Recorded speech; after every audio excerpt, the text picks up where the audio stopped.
بەڵێلیستی سەد و چوارین دەنگ و ڕەنگی کوردەوارین لەگەڵ خەڵکو خەمی خاچین لەگەڵ بەشنی باوەڕێکی ڕاست و پاچی بەڵێلیستی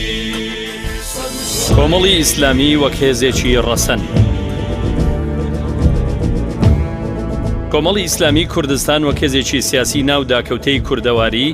لە ئێستادا وەک هێزێکی خاوەن بەها گەورەکانی سیاست دەردەکەوێت و دەیەوێت بە شێوەیەک ململانەی سیاسی خۆی بکات و لە هەمووانەوە دیار بێت کە هەڵگری ئەخلاقێکی سیاسی گەورەیە. ئەم هێزە کە دەستنوێژی بە ئاوی کارێز و کانیەکانی کوردستان گرتووە و دوورکات نوێژی دەستپێکی لەسەر تاتەبەردی لوتکەیەکی ورە بەرز کردووە، هێندە تێکەڵ بە سروشتی خوددا کرد و نەریتی ژیانکردنی کوردەواری بووە، جیاکردنەوەیان بۆتە مەحاڵ و ئیدی بۆ خۆی بۆتە بەشێک لەو سروشت و شێوە ژیانەی کە ڕەسێنێتیمان دەباتەوە سەرباب و باپیران و ئەو شانازیانەی کە کوردبوون و ئاینداری ڕەسەنمان دەیبەخشێت.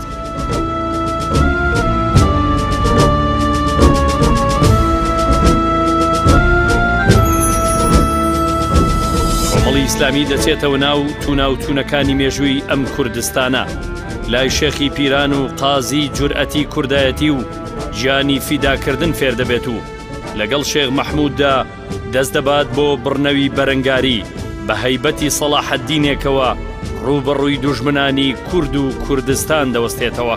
کۆمەڵی ئیسلامی زادەی حوجرەکانی کوردەواریە و لە سەردەستی مامۆستا عەمامەسپیەکانی فێری حەرام و حەڵاڵ بووە. حرامی گەندەڵی و حەڵاڵی شکۆی دادگەری، ئەو شەرمی بەوە نییە بڵێ من لەو حوجرەوە هاتووم و پەیامی دینداری و کوردایەتیم بۆیە پێکەوە گرێداوە و ئەوەی سیاسیەکی باش بم و لە سیاسەتدا هەرچی خیانەت و ناپاچیە وەلای بنێم. پێی نەنجی نییە بڵێ من بە ئەدەبیاتی مەحوی و مەولەوی و حاجی و مەلای گەورەوە جوانم. ئەوان کە شیعرەکانیان تێکەڵ بە هەست و خوستی میلەتەکەیان کرد، منیش هەموو دێڕەکانی سیاسەت بەو سروشتە دەبەمەوە سەر خۆشەویستی خەڵک و خزمەتی هاو نیشتیمانیانم. کۆمەڵ مێژووی نزیک لە شێخی خاڵ و مدەڕیس و سوجادی و پارەزانی نەک پێشەرم نییە، بەڵکو دەیکاتە شانازی و لەگەڵ خۆیدا قۆناغ بە قۆناغ هەڵی دەگرێ تا دەیخاتە گەلەری قەناعەتی تاک بە تاچی کوردەواری.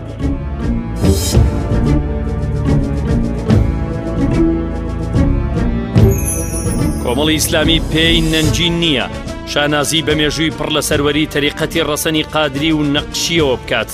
چونکە ئەم تەریقەتانە لەلایەک پارێزەری دین و پاکڕاگرتنی کۆمەڵگەی کوردەواری بوون و لەلایەکی تریش هەڵگری مەشغەڵی ئازادی و شۆڕش بوون لە دژی نادادگەری. بێوەفاییە لە ساتەوەختی دەسەڵات و حکمی خۆماڵیدا لەبیر بکرێن و شوێنەواریان وەک کەلاوەیەک کوێر بکرێتەوە.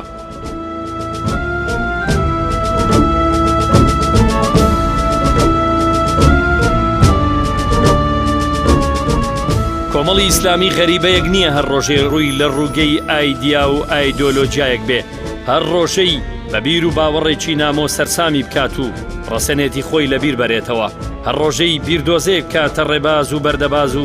سەرنجامیش نەگاتە ئامانج و مەنزڵ. کۆمەڵی ئیسلامی بە پشتیوانی خوددا ورەی لە قەندیل و هێزی لە پیرەمەگرون و داڵانی وەرگرتووە، ئەو هێزێک کە دەتوانێت عیزەتی سیاسەت لە قەڵاکەی هەولێر فێر بێ و تەوازوعیش وەک پردەکەی دەلال ڕابخا تا خەڵکی لەم بەری نادادیەوە بپەڕنەوە بۆ ئەو بەری دادگەری.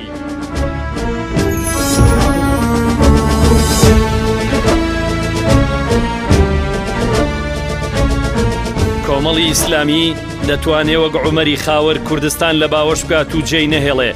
لە گەرمیانی خۆڕاگریشدا تووناوتون لە پێشتینوانی ئازادیەوە بێت تا پێکەوە قەڵای نادادی بڕوخێنن. کۆمەڵ دەتوانێت ئازایەتی سلێمانی بکاتە دەستەچی لەی خەباتی خۆی و بە نەیارانی کوردستان بڵێ کورد بێ پشتیوان نییە.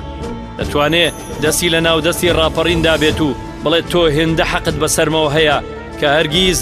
لە بیرت نەکەم و شەرت بێ بە شەرتی خوددا جورات و ڕاپەڕینت بەرمەوە ئەو خوارە و پێیان بڵێم بیرتان نەچێ من خاوەنی ئەو ڕاپەڕینم کەستەمکاری لەم شارەی ئێوەدا لە تەخت هێنایە خوارەوە و کردی بە پەندی زەمانە. پێیان بڵێم گەلێک خاوەنی ڕاپەڕین بێت لە بەزین و کۆڵ نەدانەوە دوورە، گەلێک خاوەنی جورئەتی شکاندنی بەعز بێت چێ دەتوانێ حەقی بخوا و لێی وەرگەڕێ. بەڵێ لیستی سەد و چوارین دەنگ و ڕەنگی